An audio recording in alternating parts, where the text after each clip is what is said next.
In 2015, I cared very little for cars. Almost 10 years later, that hasn't changed much. If you put a gun to my head and ask me to tell a Subaru from a Chevrolet, there's a 50-50 chance I'd end up with my brains on the floor. I only recognize a handful of logos from major manufacturers, and even then it's just the famous ones, like Ferrari's Rampant Horse, or the ones with their names on them, like Ford's. Given all that, it's obvious that I am not the target audience for racing games. I have played a couple Need for Speed titles at some point, I think. I don't really know if it was that series or some other, and I own Mario Kart for the Nintendo DS, and that's about the breadth of experience I have with the genre. It was going to take a lot to make me buy a racing game, especially with the limited funds I had as a teenager in 2015. I actually bought The Crew twice, the first time on a key reselling website. Just a few months after the fact, Ubisoft removed my copy of the game from Uplay, their digital storefront, without a warning. After I opened the ticket about it, they had the audacity of telling me that I should take it up to the website where I bought the key, to which I told them off and went back to playing Counter-Strike like the good European I am. Because I am that big of a sucker, however, I ended up purchasing another copy of the game shortly after during Steam sales. Now, almost 9 years later, The Crew is being taken off digital storefronts. The servers will permanently go offline starting March 31st, after which there won't be any way to play the game, barring collective efforts from digital outlaws who are reverse engineering the game as I write this. Kids, here's a lesson for you. Don't buy Ubisoft games, and whatever you do, don't buy them twice. There is an always online component to all the Crew games. This is the reason why, once the servers are shut down at the end of March, the game will become a digital paperweight. Why is there an always online component? Mainly bad business practices, although the justification Ubisoft will give you is that The Crew is an MMO, or massively multiplayer online game. In practice, this couldn't be further from the truth, especially for the first game. The original The Crew supports, at most, 8 players per server, and single digits aren't enough to qualify it as a massive multiplayer experience. The game even lies about this. Upon first loading into a server, it shows dozens of player icons on the map which then disappear shortly after. This suggests that some of the cars you encounter on the road are totally being driven by other players, even though they respect traffic laws like no self-respecting capital G gamer would. The only multiplayer activity I've really engaged within the game is protecting another player while they run from the police. I know the Summit exists, a regularly occurring event where multiple players race each other, but you're required to have the DLCs to access it, and since it's no longer possible to buy them, I have no way to try it out. The Crew has several single-player aspects, like an entire campaign spanning numerous locations throughout the map. It lasts about 15 hours, has full voice acting, letterbox cutscenes, the works. Some people online seem to be big fans of The Crew's story, and I am sorry to say I am not. Given my qualifications regarding cars and racing games, you shouldn't be surprised to discover I know jack about racing stories in any medium, but The Crew's basic narrative features absolutely zero complications and couldn't keep me entertained even when I was a teenager, let alone now. The script can occasionally be entertaining, like when during a street race in the late game, the story's antagonist calls the cops on everyone. The voice actor adds such a gleeful joy to the delivery of the line that it feels like hearing a significantly dumber, stoned version of the Joker. Moments like this are the exception rather than the rule, though.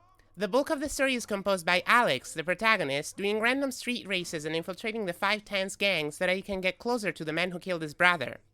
All the while, he's working with the FBI, who get Alex out of prison in the first place with the expectation that he will help them capture dangerous criminals. Naturally, because said criminals are the same people who Alex needs to find his brother's killer, a bunch of them end up betraying him, padding the length of the script and providing gaps in the story that can be filled by additional street races. The game itself doesn't seem to think the story is all that important since there's no option to start it over.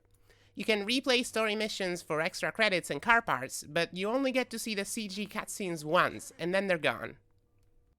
I finished the campaign anyway, but I did so out of completionism, of a fear I wouldn't be able to see all of the game before it was gone for good. Like many other Ubisoft stories, The Crew is an edgy, but not too edgy, revenge tale with plenty of bite and barely any substance. It's a perfect example of why I don't often go back to Ubisoft games that defined me as I was growing up. Now that I've gotten a little older, I imagine even Assassin's Creed, a franchise I used to love for the way it weaved history and fiction together, is likely worse and much less complex than I remember it being. So if the story is boring and the MMO elements aren't real, just what in the world could have possibly driven me to buy the game twice? Back in the summer of 2014, some 6 months before The Crew came out, my family and I took a trip around the United States. It was our second time there. The first time we'd been to the West Coast, which I'd found unremarkable, if not boring. This time, we were doing an all-American road trip around southwestern states and beyond, places like California, Utah, and Arizona.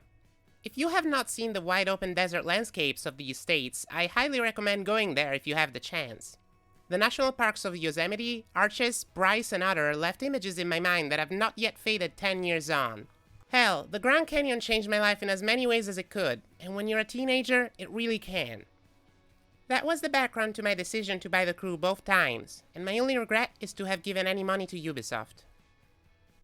The Crew's map spans the entirety of the continental United States. It's a scaled-down version of it, of course, but it takes over an hour to go coast to coast, so the impression of size is there. Unlike games such as American Truck Simulator, which only features primary roads and their immediate surrounding areas, The Crew's map is contiguous. If you want to drive on a dirt road or no road at all, you can, provided you have a vehicle fit for the job. Back when I first got the game, this is all I really knew about it, and all I cared for.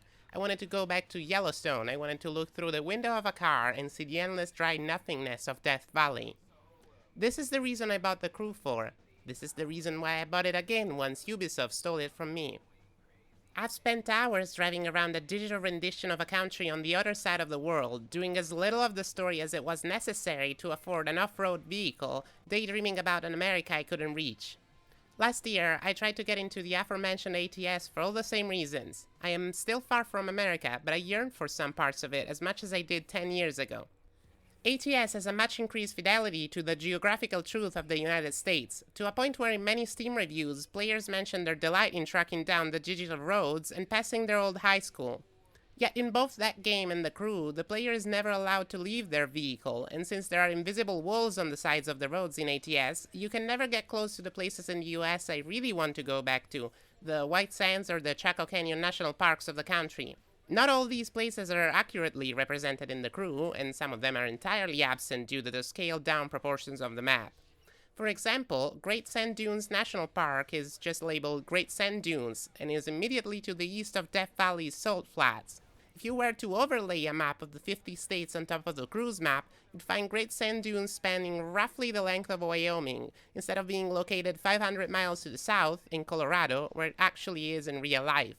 And yet, I'd still rather play The Crew over ATS for purely exploratory purposes, despite its unrealistic, arcade feeling. Although ATS's map respects the proportions and distances of the US, The Crew is more freeform, closer to the feeling that I imagine one gets while driving down the enormity of America. But why set it in America? And why all of America, since the story only uses a handful of areas and the MMO elements aren't real? I don't know how extensive an answer I can give to this, given I couldn't find too many details on the game's development history, but I know where to start, with Ubisoft. The Crew was developed by Ivory Tower, a subsidiary of the company, which, when you look at the kind of games they've been publishing for years, makes a lot of sense.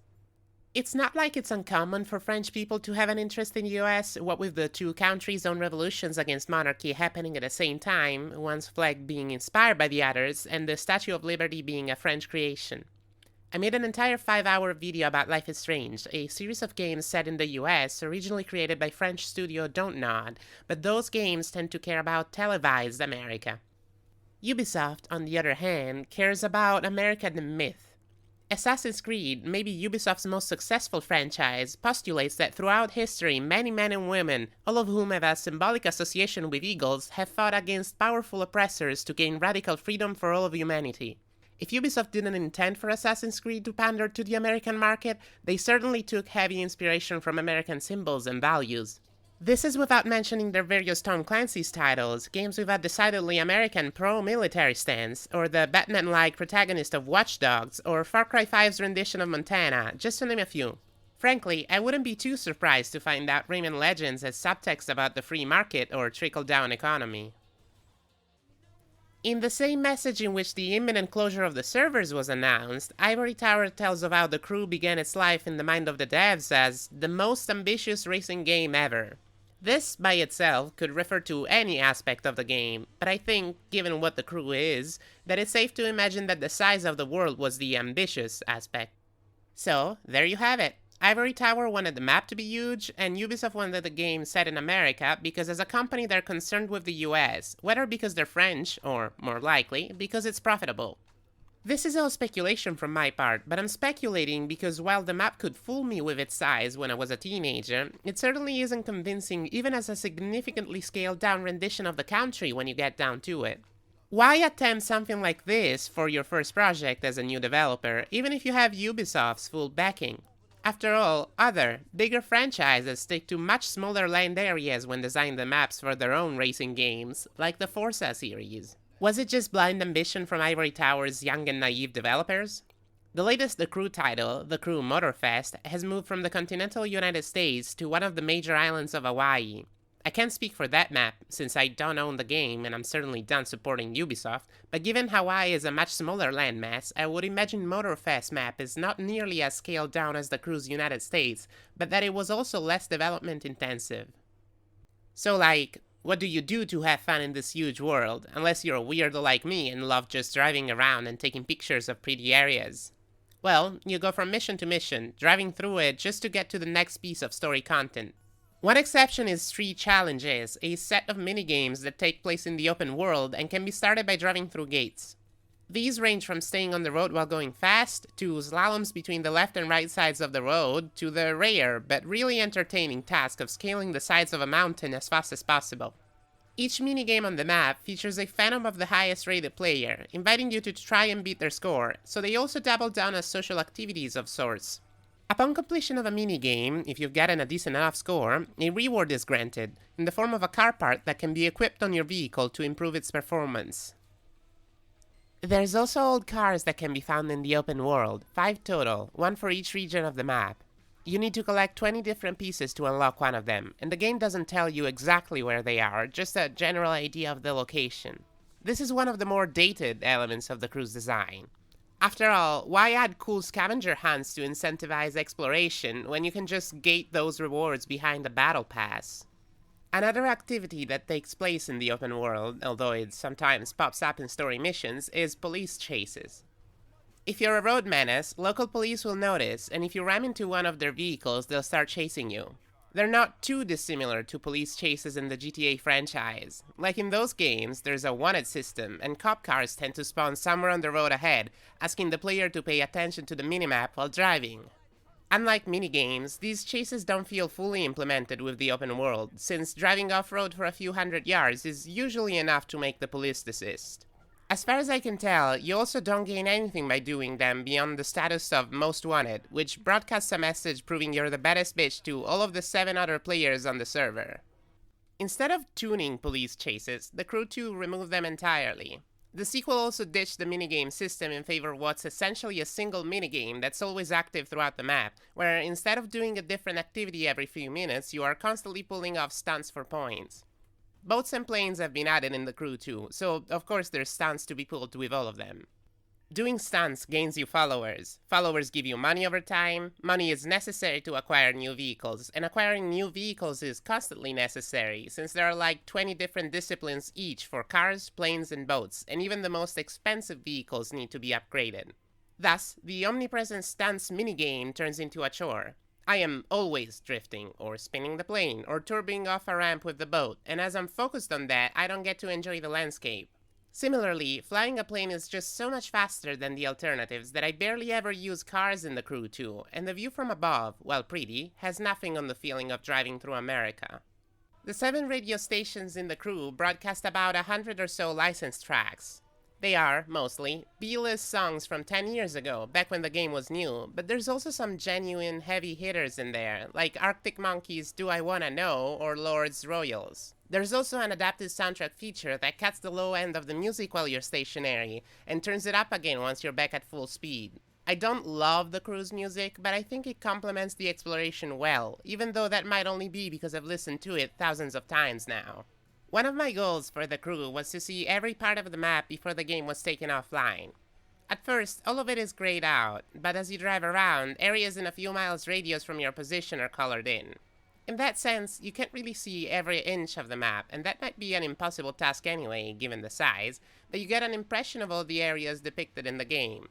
The crew's map could never be confused for real America, and it's not an issue of graphical fidelity. Lesser-known states like Nebraska or even Louisiana are squished tightly into a few dozen miles to leave space for the mythic features of the land, the red deserts and endless canyons. Like a street artist might make someone's forehead larger at the expense of the eyes in a caricature. The crew is a caricaturized look of America in all ways, from its extremely simplified network of highways to its cities, far too small to actually be the New York or San Francisco they pretend to be. This style also extends to which cities the game chooses to portray. There are 6 main ones: Miami, New York, Chicago, Detroit, Las Vegas, and Los Angeles. These are the big ones. You go there for story reasons, and it's also where you can buy new cars, or modify the ones you have. There are plenty of smaller cities, as many as 85 if I counted right. The choice of which ones to include seems, at first, confusing. For instance, neither Houston nor Austin exist in the game. The two cities are of great importance to the state of Texas, so why aren't they depicted while a place like El Paso is? Because El Paso matters in the geography of the state as the city on the border with Mexico. It is, in that way, a more mythical place to the geography of the country than most others. It's the city where the world ends, America's very own Pillars of Hercules, at least in some people's view. The cruise Florida has no Tallahassee, but it does have Cape Canaveral. Why? Because that's where space rockets take off, man. Maybe most emblematic of the crew's quest for American trivia over American relevancy is Amboy. Amboy is a Californian town that's been quiescent for the past 30 years or so. Currently, it has a whopping 4 people living in it, or at least it did in 2010, when someone last bothered to run a census. I had to look up Amboy because I could not understand why it was a location in the game at all, let alone one marked on the map. The latest information I can find about the town dates to 2014. Back then, the only people who lived in Amboy were the sheriff, a postman, the operator of a salt plant, and a guy working the only gas station in town.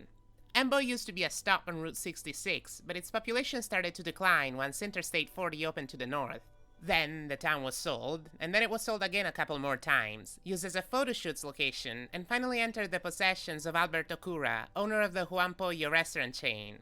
The man bought it on eBay for $400,000 and had to promise he would renovate it back to its 1950s splendor. I mean, can you imagine? Amboy hasn't even been alive since the 70s, but Okura was going to make it back into a classic all-American small town. Except that he died a year ago, and there is no information online on Amboy's fate. The town was also depicted in another racing game, a title called Blur, which predates the crew by 5 years. So, the crew is not only not the first game to depict Amboy, it's also not the first game to do so in its genre. Why Amboy and not a different, more famous ghost town? I don't know. Many broken down houses can be found in the southwestern region of the crew's map, but as far as I can tell, Amboy is its only ghost town, or comatose town, if the rumors about the postman still stalking the area are to be believed. Something that's really telling of the artificiality of the crew's map is the occasional total lack of in-between zones from one area to the next. Here I am driving somewhere on the edge between California and Nevada. I'm on a mountain, but look down that away and you can not only see the Death Valley Desert, but Las Vegas itself, smack dab in the middle of it. If this was as large a map as it needs to be to convincingly pretend it's the United States, first the mountain would peter out into a flatter area, then the grass would give way to dry and dead brushes, and then it will flare out into the desert proper. After a bit more driving, you'd be able to see one of Vegas' many gimmicky hotels, and then eventually you'd be driving through it. Way out west, the proportions of America's most desolate landscapes get too large to faithfully be depicted in a video game. That's why no one has tried it again since Ivory Tower did. Smaller details throughout the map also give the game this feeling of being a caricature. For instance, roadside billboards have such slogans as, "You can live where you want," paired with a picture of a U-Haul-like vehicle speeding through the desert. "Wear our trendy suits," says another, a billboard by the fictional brand USA Original Store. Not only Ivory Tower didn't want to convince anyone of the veracity of this world, they wanted the exact opposite, to remind you of its nature as a very approximate sketch of America. Or maybe they knew there's only ever a few nerds who stop to read the billboards in a racing game. The only parts of the crew's landscape which wholly work as a digital representation of America are the nondescript areas. While driving in the Southwest, if I can't name the area I'm driving in, if I'm not somewhere in a desert that isn't as immediately recognizable as Monument Valley or whatnot, I can buy that I am driving the US, sure. This is the reason why most areas in the game are given such names as Dairy Country or Big Land. Any given Midwest state is characterized by agriculture, and any given Southwestern state is characterized by having large swaths of dry, empty land. By way of non-specificity, the illusion of place can hold up strongly. The illusion is propped up by some genuinely excellent graphics for the era, although the game only ever looks realistic while you're in motion, which isn't that bad a thing to say about a racing game. When the player is stationary, textures appear flat, like how they do in brightly lit scenes in Source games. This isn't me quipping Source games, it's me praising the crew, because I love the nostalgic visuals of Gmod and Left 4 Dead, and nostalgia fits a game about driving through an empty, endless land like a glove. The crew looks its best while it's raining and during sunsets, but the game also has some more unique atmospheric effects. For example, sometimes it will rain while the sun is still out, which is something I've never seen happen in any other game. When the lighting system hits just right and you can see the world reflected in a puddle, that's when it feels like you're really there, provided you're going fast enough to hold the illusion in place. Nights in the crew also have fantastic atmosphere, especially if you're driving out in the open but can see a road somewhere nearby, the streetlights visible from miles away like the eyes of a pack of wolves in the darkness. I've already mentioned how the Crew 2 has essentially the same map as the first game. If you're unfamiliar with the franchise, you might have wondered why I'm lamenting that the original game is being taken offline. After all, the map is the same in the Crew 2, and it's the only reason why I ever played these games in the first place. Unfortunately, that is not the full picture. It is true, mostly, that the maps in these two games are the same, although there are minor differences between them. I've mentioned that I don't like cruising the Crew 2's map because, for reasons of convenience, I'll always end up flying a plane instead of driving a car, but I'm sure that I could limit myself to just land vehicles if I really tried. The real issue I have with the Crew 2 is with the way it handles weather effects and time of day, or, more accurately, how it doesn't do that. I have only seen rain a handful of times in the Crew 2, and it never rained while the sun was out. I also couldn't find snow to speak of. The almost complete removal of weather effects is, somehow, the lesser of my two gripes with the game, because Ivory Tower thought it was a good idea to make nights last a whole 30 seconds in the Crew 2. Gone is the feeling of cruising the empty interstates while the moon hangs high in the sky, and gone are the sunsets and dawns, which feel more like slapstick when one comes right after the other. Instead, the Crew 2 is a single, long day without an end and no atmosphere to speak of. Sure, the game looks more realistic, but it doesn't feel like I'm there. After a week of logging into a midday sun, one has to start wondering why exactly the world hasn't sizzled out yet, or how there could possibly be any water left in Lake Mead. I used to play the Crew a lot at night, when everyone was asleep and I could really pretend I was driving somewhere in the US, losing myself in uncharted territory while trying to go coast to coast without using the GPS system. Trying to play the Crew 2 for long sessions like that is, especially late at night, a huge strain on the eyes, lacking in any feel or atmosphere that made the first game special. Why did Ivory Tower remove weather effects and nights from the sequel? I was stumped in trying to find an answer.